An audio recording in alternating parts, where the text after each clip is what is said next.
Welcome everyone to Daf Yomi 1 week at a time, Masechet Chullin. This is our 16th class, and today we're going to be reviewing Daf 105 to 110. And today we're going to be talking about literally, like the picture, eating meat and milk and what we need to do in between.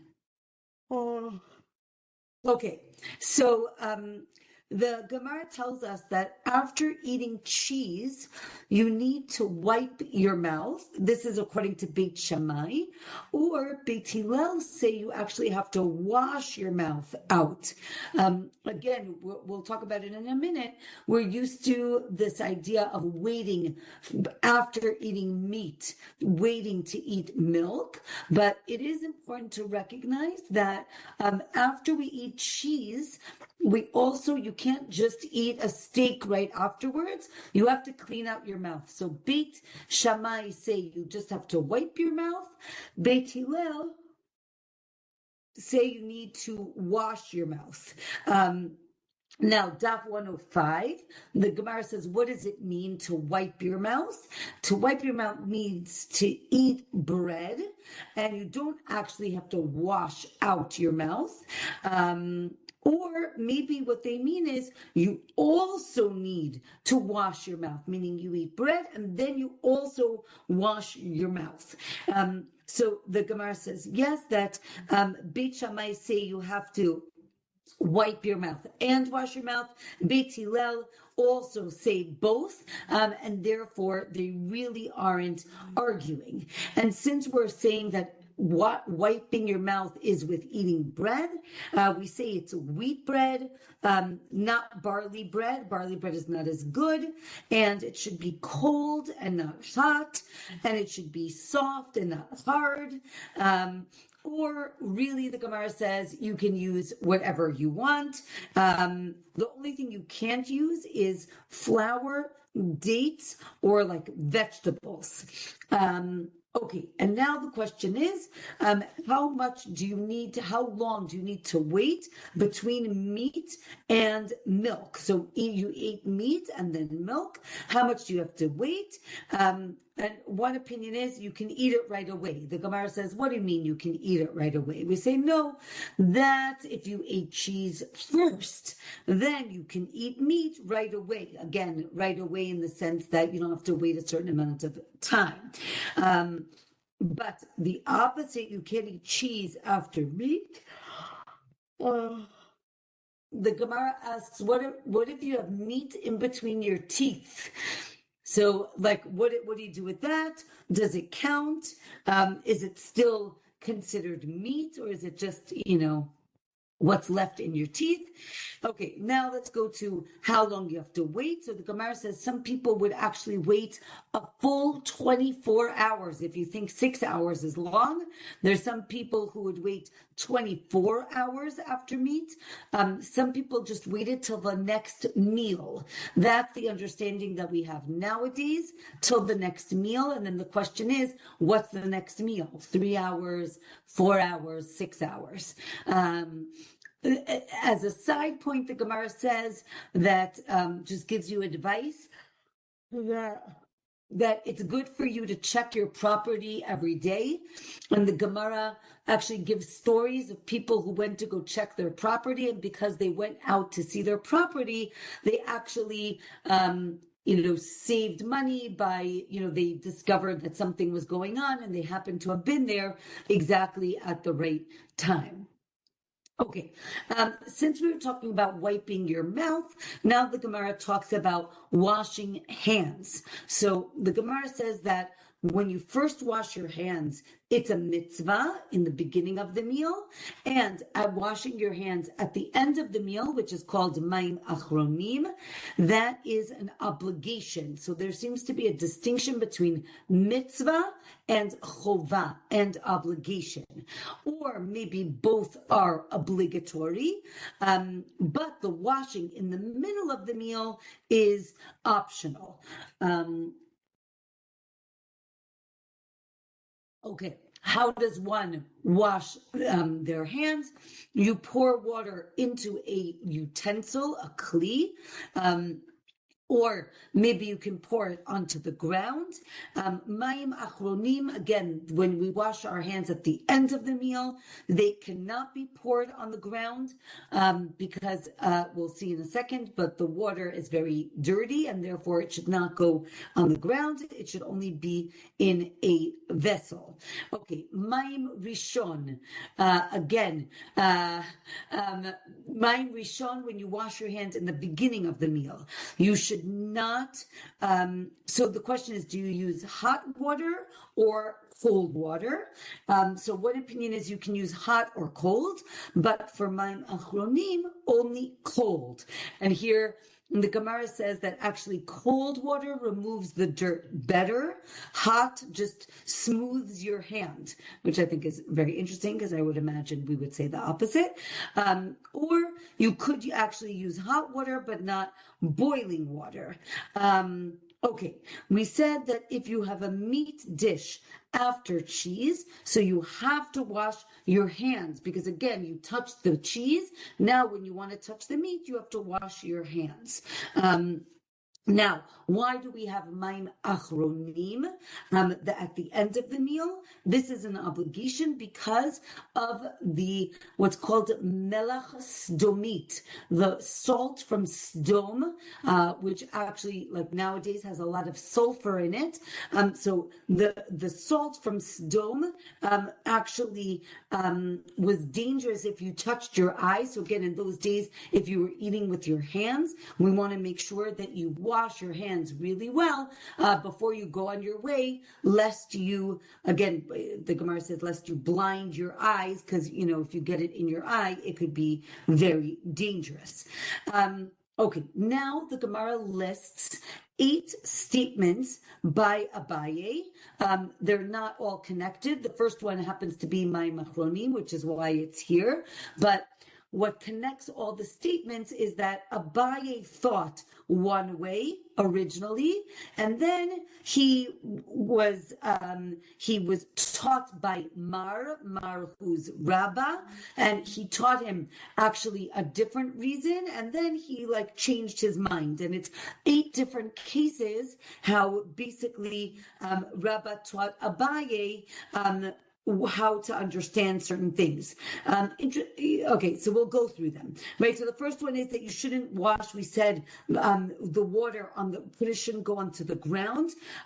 So originally he thought it because it's dirty, it's repulsive, but then Rabbah taught him that really it's about the evil spirits. So you're going to see that originally Abaye thinks that a lot of things are maybe what we would call more rational, and Rabbah says to him, no, it's actually because there's this supernatural world that you don't understand.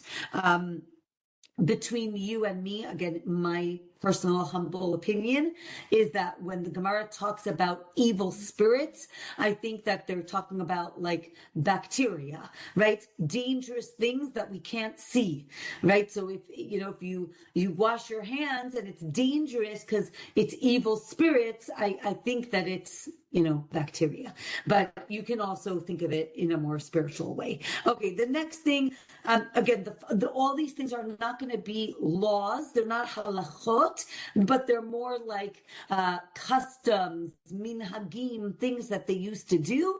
And again, rational versus supernatural. So the next thing is you shouldn't take the things off the table while somebody is drinking because we're nervous he might choke. That sounds very rational. Rabbah says, no, you shouldn't do it because if you take things off the table while you're drinking, it's going to cloud your mind, right? There's something supernatural going on. You should, when you're gathering crumbs under the table, you should do this because it keeps it clean. Rebbe says, no, because if you don't, it's going to cause poverty again, on a more mystic level. You shouldn't drink the foam on the top of your drink. I guess if it's like beer or something like that, maybe because it's repulsive. Rebbe says, no. It actually will cause some sort of illness if you drink this foam. You shouldn't eat vegetables that are tied up in a bundle. You should untie them first. And Rebbe says, because if you don't do this, it can trigger witchcraft. And then there's this story of this witch who made a spell, and the rabbis, kind of to cast a spell back. So again, this idea of like witchcraft and supernatural things going on. You should not eat vegetables that fell off the table. Again, because, it's dirty. Rabbi says, no, it's because it causes bad breath. You shouldn't sit under a drain pipe. Again, maybe because it's dirty. Rabbi says, no, it's because of the demons. They're demons under the drain pipe. And you should always pour some water out of a pitcher before you drink it. Again, Rabbi says because of these demons. Okay, Daf 106 tells us that if a person isn't careful, the Gemara brings up a famous story that we've seen before in the Gemara about a person. Basically, it's a lesson that you should make sure that you do mayim achronim. So the Gemara says if you're not careful about about washing your hands before and after the meal. So it says, remember the story? What's the story? There's a person who wasn't careful about washing their hands before the meal, and they ended up eating pork. And there's another person who wasn't careful about washing at the end of the meal, and it led to a woman having to get divorced. So the Gemara says that basically the first one, because they didn't wash their hands, the person assumed that they're not Jewish and gave them non-kosher food.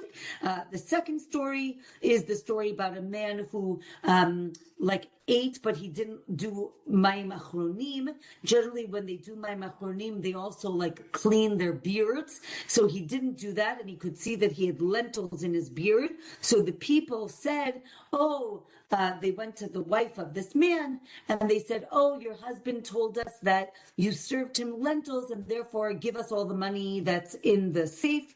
Anyway, it causes a big commotion, and the husband actually divorces his wife because of this. Okay, back to hot water. So hot water cannot be used for washing your hands, or maybe it can, but the hot springs of Tiberia, if you've ever been to Tiberia, there are natural hot springs.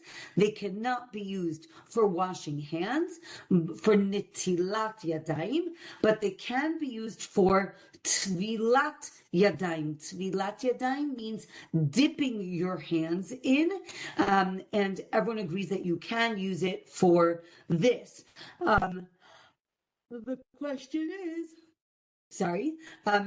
The question is, do you need to use a kli, a vessel, or not? Water that becomes unfit for an animal to drink, so then you cannot use that water to wash your hands. We said that you have to wash your hands before, but why do you have to wash your hands before the meal? We're actually talking about washing for bread before the meal. Why do we do this? It's a gzira, it's a decree, because of truma. If you remember, truma is eaten by the kohanim.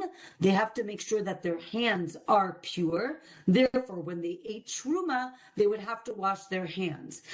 Therefore, we wash our hands to remind ourselves, right, of what the kohanim did when they ate truma. And therefore, it's referred to as a mitzvah because really it's a rabbinic commandment. It's derabanan, and it's a mitzvah to listen to the sages. Okay. Some people, right, it says that people clean their hands before eating fruit. So this is permissible, but not obligatory. And two people who eat together, each person needs to make the blessing after the meal. Because again, it's two people and not three. If it's three, then they can bless all together. Okay, now they talk about how much of the hand you need to wash. So for washing your hand, for regular food, for chullin, so it says till the joint. And when washing your hands for truma, it's till the joint. And washing your hands for the Beit HaMikdash is till the joint. So the Gemara says, you just said the same thing. What's going on? So basically, it's different joints, right? So for chullin, it says you only have to do till the. I guess you can see, right? Your finger basically has the joint that's at, we'll go from your fingertip, right? So there's one joint, two joint, and then the third joint is already where the finger is attached to the hand. So the Gemara says that you have to wash to the second joint, meaning, right, most of the finger for regular food, then to this joint for truma, and then some say actually till the wrist, and then for the Beit HaMikdash, you have to wash your hands till your elbow. The Gemara actually says, we now wash till the wrist, for when we eat, even though really it says that you only have to do to the joints. But that's why, if let's say you have to wash your hands, let's say on Yom Kippur, when you're really not supposed to wash, right? We only wash till here, right? We just wash the fingers, and not the whole hand, because really washing, should be till your wrists. Okay. The Gemara says now also when you wash your hands, technically you can just wash your hands in the morning and then just be very careful with whatever you're doing all day, and you don't need to wash them again. The issue is that most people are not careful with their hands. We touch all these different things, and therefore, if you eat bread in the morning and then you're going to eat bread again in the afternoon, you really should wash again. Daf 107, the Gemara says, well, maybe when it said you don't have to wash the whole day, maybe that's only talking about if there's a water shortage, right? What's called a sha'at hadchak, when we, when it's extenuating circumstances. But in general, you should wash for every meal if you are having bread. Okay. Also, you cannot wash your hands in, let's say, flowing water, because when you wash your hands, it has to be done what's called with koach adam.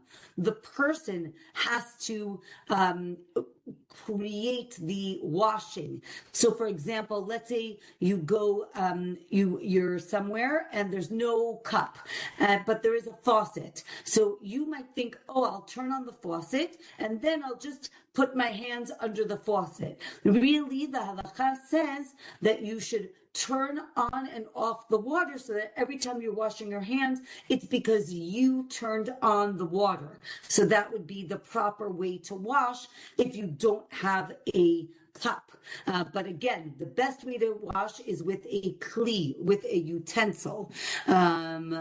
Okay, so speaking of utensils, the Gemara says that the kli must be able to hold a revi'it, right? Right. It's quite a small measurement, so you can use a small cup. We're used to very large washing cups, but it does not have to be so big. It can even be small. And the Gemara teaches, and this is for halakha, let's say, we have this often when people go on a tiyul, on a hike, and there isn't a lot of water, you can actually put, two sets of hands, right, underneath each other and just pour it like that. And therefore, both people are washing at the same time.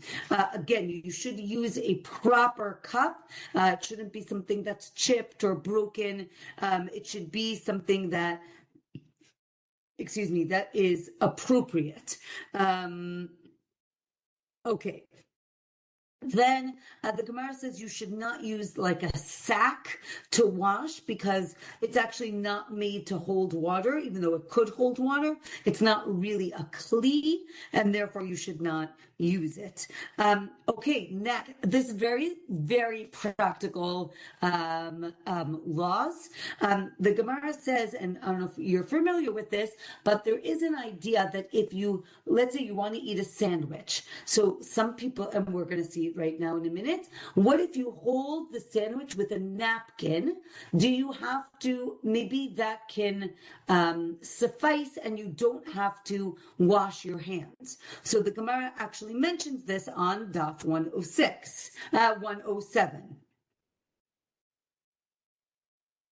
Okay.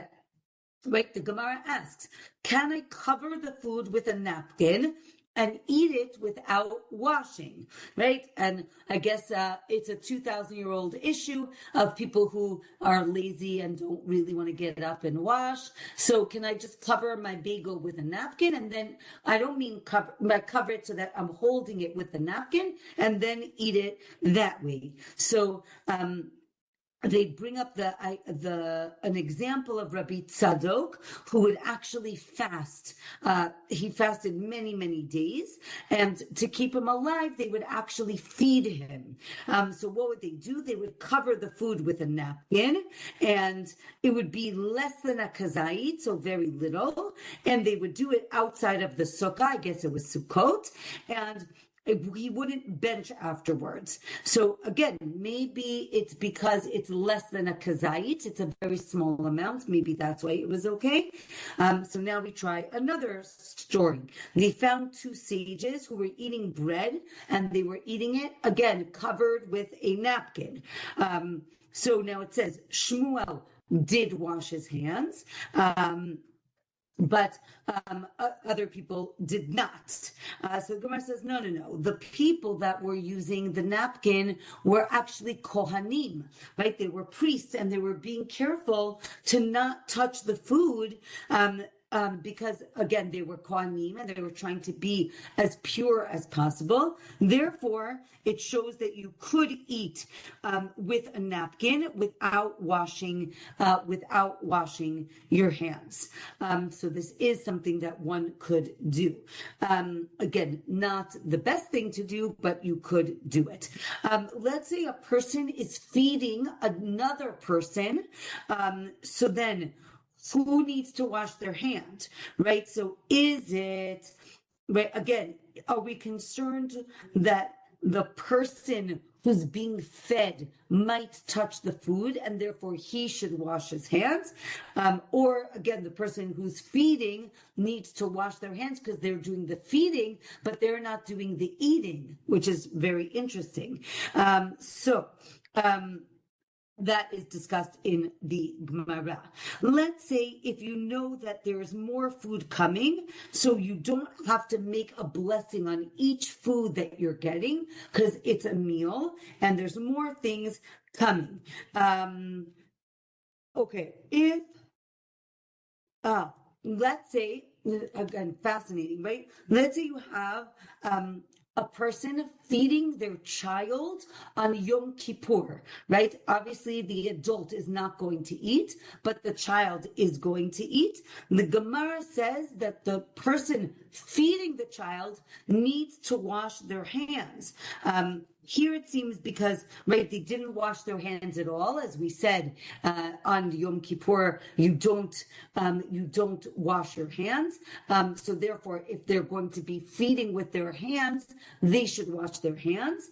And the eater also needs to wash their hands. And then the Gemara says, actually, the person who's feeding does not need to wash their hands.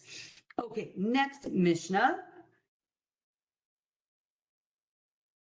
Okay. the Mishnah on Daf 107 tells us that you can put meat and milk in one shopping bag as long as they're not touching each other. Okay, here the assumption is that they're not covered, right? They're open so they can be together in a bag, but they can't be touching each other. And you can eat them on the same table. So now the Gemara is going to explain. This is only if everything is cold. And then they can, and if they do touch, if they're cold, if they do touch, all you have to do is wash off the surface and then it's okay. Now, let's say two people are sitting together and eating.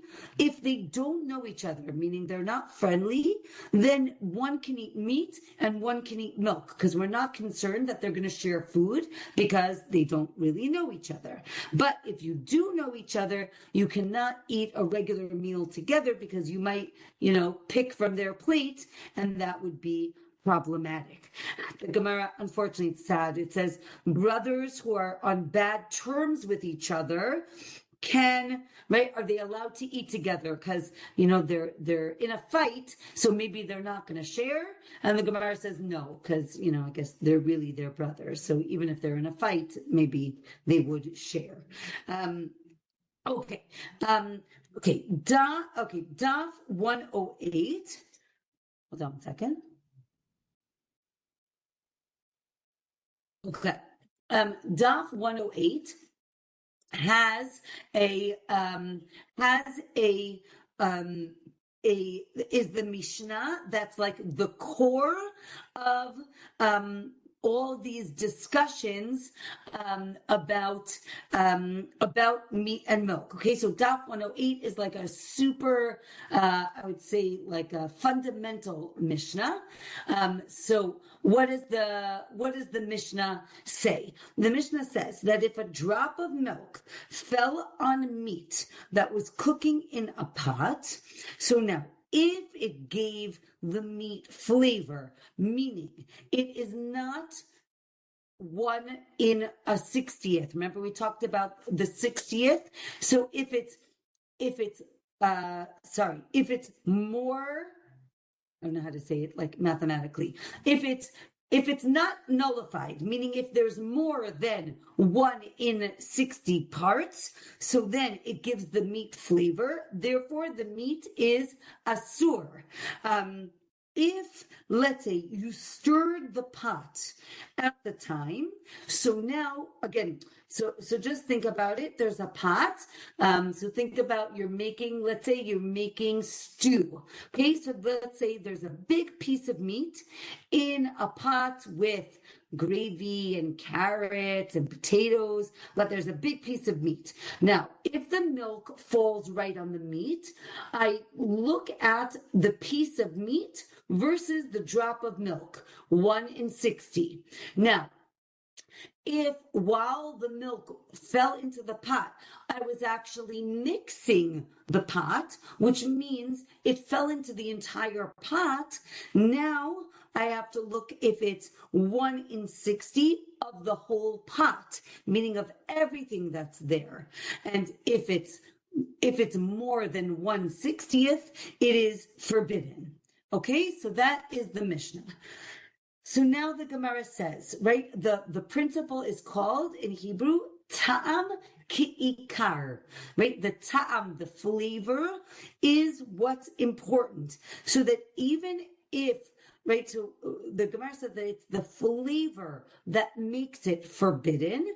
And even if that thing isn't there anymore, right? So again, if you drop cheese onto meat, so I can still see the cheese. But milk, if I drop a drop of milk onto meat, it gets absorbed. I don't see it anymore. So it's not about it's about the milk, but it's about the flavor, the ta'am of the milk.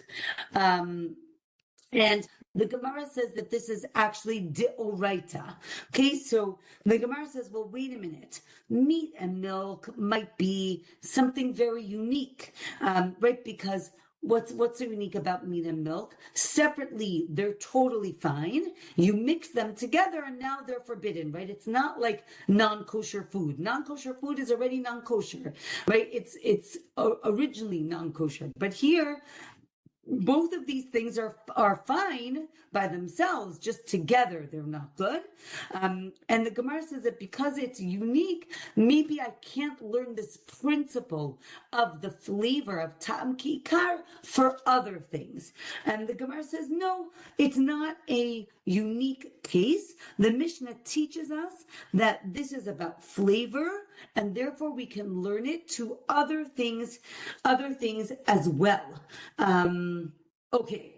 Or maybe the issue is that when we're talking about cooking things, that's when we care about flavor. Okay, so remember we said the milk fell on the meat. Now, what happens? The meat, let's say it's more than 1/60th, the meat becomes forbidden, and now, right, again, now the meat is in a pot of other meat, and remember we talked about the concept of min bimino. I have the same type of things in the pot, right? I have a pot of stew. One piece of meat is asur, is forbidden because there was milk on it. The others are totally fine. Now, remember, Rabbi Yehuda said that we can never nullify the same things together, right? Meat, we say it doesn't become nullified. But if I mixed it, so then it's not min bimino, because milk fell onto the meat, but in the pot I have gravy, I have potatoes, I have carrots, and therefore what do? I ignore, right, the other meat, and then I say that it becomes nullified in the things that are already in the pot. Okay, next concept. Sorry, 1 second. Okay, next concept is called, in Hebrew, it's called Efshar Lisochto, which literally means, can I squeeze it out? What are we talking about? So the idea is that, again, milk fell onto meat. Now the meat is cooking. Now when the meat is cooking, the milk flavor gets released into the pot as it's cooking. So the question is, because the milk is being released into the pot, is that permitted because now it's going to be nullified in the pot, or is it forbidden? And that is a machloket. Again, right? The meat, again, the idea is that the meat had milk in it. When that meat is now in the pot, does the milk leave the meat and therefore everything becomes nullified, or it remains asur, it remains prohibited? So that actually is a machloket. Some say that it remains prohibited, it's asur, and some say that it is mutar. Okay, so again, if you remember, the Torah tells us you're not allowed to cook meat with milk. So this is an interesting understanding. It's saying that what is asur? What's asur is the meat, right? With milk goes on to meat, the meat is asur, but the milk itself is not, and therefore, when it goes into the pot, maybe it's permitted. No, the Gemara says, no, that's not the case. Meat and milk, both of them are prohibited. You can't say it's one as opposed to the other. Now, let's say it's the opposite. Let's say I have a pot of boiling milk and meat falls into it, right? So it absorbs the milk, but so again, it's very interesting when we talk about absorption of flavor and cooking. So here, the Gemara says actually the meat absorbs the milk, but the milk doesn't absorb the meat flavor, which is interesting. I'm not sure if chemically that's true, but the idea is, we're going to see this also in a minute, there's this idea of what is right? If something, the Gemara will say that if something is releasing a flavor, it isn't absorbing at the same time, meaning it only goes in one direction, which is also, I think, just very interesting. So the Gemara says, maybe the case is that actually you remove the meat out of this boiling pot of milk, and therefore, if you remove it, again, maybe something about it would be okay. This is not the law, and we didn't talk about the amount, but that is one case. The next case is, what if half a zayit, right? Half of an olive amount of meat is cooked with half a zayit of milk. So nothing is a full shear. So if you eat it, you're liable, right? Because again, half and half, right? So if you have, right, a little piece of meat and you put a little piece of cheese on it, so you make a mini cheeseburger, if you eat it together, it's a zayit of a cheeseburger, and that is forbidden. But you would not be liable for cooking it together because they don't combine, right? It's half and half, and therefore they don't combine. And therefore, again, liable for eating, but not for cooking it. Or another opinion is you are liable for cooking it. Again, that is the machloket. The other machloket is about when we're stirring the pot, right? Because that creates a different reality of what is mixing with what, right? When I mix it, the flavor goes into the whole pot, and therefore we have a different ratio in terms of our mixture. Daf 109 says that if you stirred it right away, of course, it would be nullified. The question is, what if you only stirred it at the end? What does that do with our ta'arovet, our mixture? Okay, and that is that machloket. Okay, the next Mishnah is going to talk about the udder. Okay, the udder of a cow, which is, again, fascinating. We don't eat it nowadays, but an udder is meat, but inside of it is milk. So how do we eat that? So the Mishnah tells us that the udder, if you want to eat it, what do? You actually have to rip it open and remove the milk, and then you can eat it. Interestingly, the Mishnah says if you don't do it, it's not prohibited to eat it. So we'll see what that means. The same thing with a heart. If you want to eat the heart of an animal, you have to rip it open and take out all the blood. And again, if you don't, there's no isur, there's no prohibition. So now the Gemara is going to explain that. What does it mean if you don't do it? It's not forbidden. Does it mean that it's permitted, or you shouldn't do it? And if you don't, so you still shouldn't do it, right? If you remember when we learned in Masechet Shabbat, we had the concept of patur aval asur, meaning you're exempt, but you shouldn't do it. So here when it says it's not forbidden, it's not forbidden and it's okay, or it's not forbidden, but you shouldn't do it. So the one opinion is it's okay. You can totally eat it regular. But again, it implies that it's still problematic. We say that the heart needs to be opened, but the udder actually is okay, is permitted, even if you did not open it up. Or maybe the opposite, that the heart, you can open it and remove the blood, but the udder, maybe you can't even open it and take out the milk.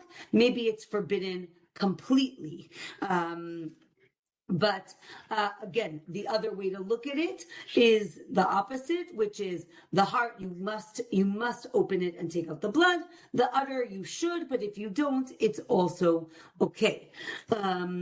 Okay, and then the Gemara talks about the difference between a stomach of an animal that just drank milk, right? So in the stomach, there is milk. And if you cook the stomach with the milk, it's forbidden. But if you cook it's why? It's the same thing. Milk, milk, meat, meat. Like, what's the problem? So, I mean, why is there a distinction? So the Gemara says, actually, maybe the milk in the udder isn't really considered milk yet because it hasn't left the udder yet. So it's like pre-milk, if there's such a thing. Okay, then the Gemara says, how do we open up these things? You have to rip it open lengthwise and widthwise and remove the milk and like squeeze it out, or maybe you just have to open it and it comes out by itself. Now we have a famous discussion with Yalta. Yalta was a famous, very wise woman in the time of the Gemara. She's generally, the stories that we have are quite, she's quite spirited. She tends to sometimes yell, but she's very smart. So Yalta says that when God gave us certain commandments, if he prohibited something, he also permits something that's very similar. What's the example? Right? So she says, right, the Torah says you can't eat blood, but you can eat liver, right? Which is quite either tastes like blood or is blood-like, right? You can't have relations with a woman who's in nida, but you could have relations with a woman who has what's called dam tohar. Dam tohar is after a woman gives birth. So the second half of her impurity is only what's called dam tohar. The days that she counts are only because she can't go to the Beit HaMikdash, to the temple, but she could be with her husband. Right? Let's say if you want to eat the fats from an animal, you can't eat the fats from a domesticated animal, from a behema, but you can eat the fats from a chaya, a non-domesticated animal, right? You can't have relations with a non-Jewish woman, but as we're going to see in next week's parsha, we have the concept of eshet yifat toar, right? Taking a captive woman from the battlefield. So there is a case where you are allowed to be with this non-Jewish woman. Of course, it's a very complicated case. You see her at war and you take her to your home. You have to wait 30 days. Anyway, it's more complicated, but it's I guess, a way to permit certain things. So she says, I want to eat meat and milk, and what am I going to eat? So her husband says, don't worry, you can eat the udder, right? And he says, go and roast the udder, and it sounds like he says you don't even have to cut it open. So the Gemara says, actually, there's a distinction if you roast it as opposed to have to rip it open, but if you're cooking it, you do. Daf 110 tells us that Rav went to a certain city and he heard that people were discussing cooking meat and milk, and therefore he made a gader, a fence, right? And he said, right, halachically, not physically, and he says, oh, you know what? Not only can you not eat meat and milk, you can't even eat the udder, but really you could eat the udder. So the Gemara is explaining why he made this decree. Another possibility is that he was talking about the udder of a nursing animal, which has a lot of milk, as opposed to a regular animal that doesn't, right? And then there's a story about they brought different sages. The udder, some people ate it, some people didn't. And they talk about different cities where in Pumbedita, in Bavel, and Babylonia, right? Some cities, they did eat it. In other cities, they didn't eat it. So there's a story of Rami Bar Tamre that actually went from Pumpadita to Sura, and he saw all these people throwing out the udder, and he's like, "Why are you throwing it out? I'll eat it." And then they say to him, "Why are you eating it? Right? You're supposed to keep the stringencies of this town, right? The town that you left and the town that you got to, and here we don't eat it, so you shouldn't eat it." And he says, "No, no, no." Right? He says, "This is my." I actually ate it outside of the city, and therefore it's okay. And since we're talking about Rami, we say that they said they noticed that he wasn't wearing tefillin. They said, "Why are you not wearing tefillin?" So he says, "Oh, actually, I stomach issue, and if you have stomach issues, you don't have to wear tefillin." If you remember, in the time of the Mishnah and the Gemara, they wore tefillin all day, and if you're constantly going to the bathroom, you have to take it on and off, and therefore you shouldn't wear your tefillin all day. They also noticed that he wasn't wearing tzitzit. They're like, "Why aren't you wearing tzitzit?" So he says, "Well, I'm not wearing tzitzit because I'm wearing a borrowed garment. And if you have a borrowed garment, you do not need to have tzitzit on it for the first 30 days. In the meantime, while they're having this conversation, they bring in this person who was not honoring their parents, and they wanted to punish this person. So Rami Bar Tamre said to them, "What do you mean punish him? You need to release him, because when the Torah specifically gives a reward for a certain mitzvah, so then the court does not have the right to punish this person, meaning God is going to take care of it. You shouldn't take care of it." And the Gemara says that they looked and they said, "Wow, this Rami is very learned." And he says, "Yes, because I came from Rav Yehuda's town, and therefore I learned a lot of Torah." And the last thing for today is the liver. If you're familiar with cooking liver, generally you need to kosher it, I guess the word is clean it from blood. Generally, we do that by roasting it over a pan, and whatever comes out is generally thought to be blood, and you have to throw it out. So the Gemara says, like, can you cook liver in a pot? Not roast it, cook it. Now, again, here's what I was saying before, right? We said that if you're cooking it in a pot, the blood is going to come out. But if the blood is coming out, do you think that, right, the Gemara says it's not going to be reabsorbed by the liver because it's busy releasing things, so it's not going to absorb. So therefore, you could cook the liver.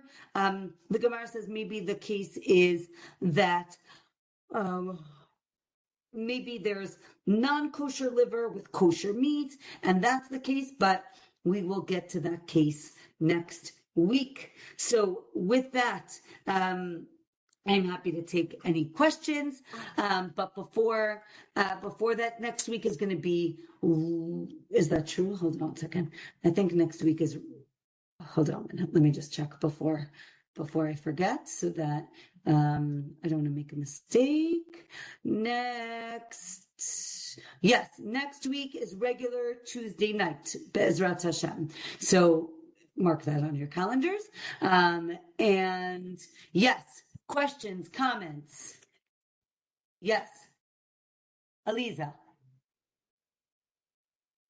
I lost you. One of us. Aliza, okay. Aliza. You know, when you were okay. You remember when you were talking about the two rabbis, and one said, "No, this is a practical thing," and no, this is a spiritual. But then within the spiritual, we started talking about demons, and I said, "Oh, Veshmir." That's because I'm thinking about Maimonides, and where did you go? Thinking about Maimonides, and I'm thinking, okay, well, he wasn't even alive. It was 1,000 years later. Does his philosophy now have some kind of influence on that? Great question. Great question. Maimonides is a rational thinker. So Maimonides is always going to take the more, I would say, scientific, rational explanations, as opposed to the more demon, spiritual side of things. So yes, exactly. Meaning, So he does. He does. yeah, Okay. Okay. yeah. But like you said, it's much later, so we shouldn't get confused. Meaning the Mishnah and Gemara are earlier, Yeah. Rambam comes much later. Yes, excellent. I, Ilanit. oh, yes, right. Oh, Zohar, did you want to go? I just wanted to relate to what Eliza said, if I just may interject for a second. I heard a shir today from, I don't know the professor's name, but he was talking about Rav Kook and all his writings. And he asked people, to list, some of the writings, and all the names, books that they mentioned were all about, philosophy and his way of thinking. But he goes, you don't know, he had like 200 works or so, whatever, and he started first with halachic stuff, and nobody mentioned any of the halachic things. He said that the Rambam, first he wrote his halachic works, and then he wrote the Moreh Nevuchim. And had he written the Moreh Nevuchim first, nobody would have paid any attention to it, because who was this person who's writing? But as soon as he wrote his halachic works, then they paid attention to this Moreh Nevuchim. So yeah. So and his conclusion was that the halachic works and the outlook works are combined. In other words, as the Rambam or let's say the Av Kook, the way they made their halachic decision had to do with their outlook on various things. So yeah. Thank you. Beautiful, beautiful. Yes, Ilanit. This is a great time to ask a question I've been wondering about a long time about tuma.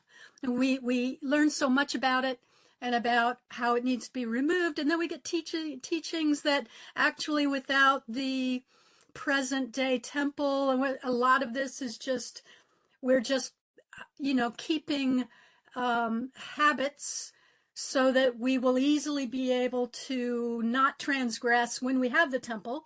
So are we actually removing any kind of tuma with these actions right now today? Great question. Great question. So it's an excellent question. What we say is that the tumah of the hands, tumat yadayim, is a very low level tumah. And when we wash, we are removing I would say a type of tum'ah. That being said, right, we are all impure. We've all come in contact, or again, most people have come in contact with being in a cemetery, at a funeral, maybe some animals in our house, meaning we've all been in contact, even when we go to the mikvah, which again, married women do. They are removing certain, if you remember, there are a lot of different types of or levels of tum'ah. So we are removing certain levels, but as we know, the ultimate level of tumat met, of coming in contact with a dead body, it cannot be removed till we have the paraduma. So to answer your question, we are removing one level of tuma, but it's like we saw, it's not the same thing as going to the Beit HaMikdash and going to the mikvah and, washing hands and feet like they did going to the temple. So different levels, but we are doing something, if that helps. Thank you. Yeah. A bit of current Excellent. events. I think it was today that they made an announcement that a third red heifer has been born. Wow. some farm Wow. in Israel. So it's like, okay. But Wow. again, when they show a picture, it didn't look completely red. So, it had a little bit of white hair. That's not red heifer. Interesting. All right. Yeah. Wishing everyone, first of all, Chodesh Tov. It's Elul. Can't believe it's less than a month to Rosh Hashanah, which is crazy. Wishing everyone a Shavua Tov and a Shabbat Shalom, and see you next week. Thank you. Thank you so much.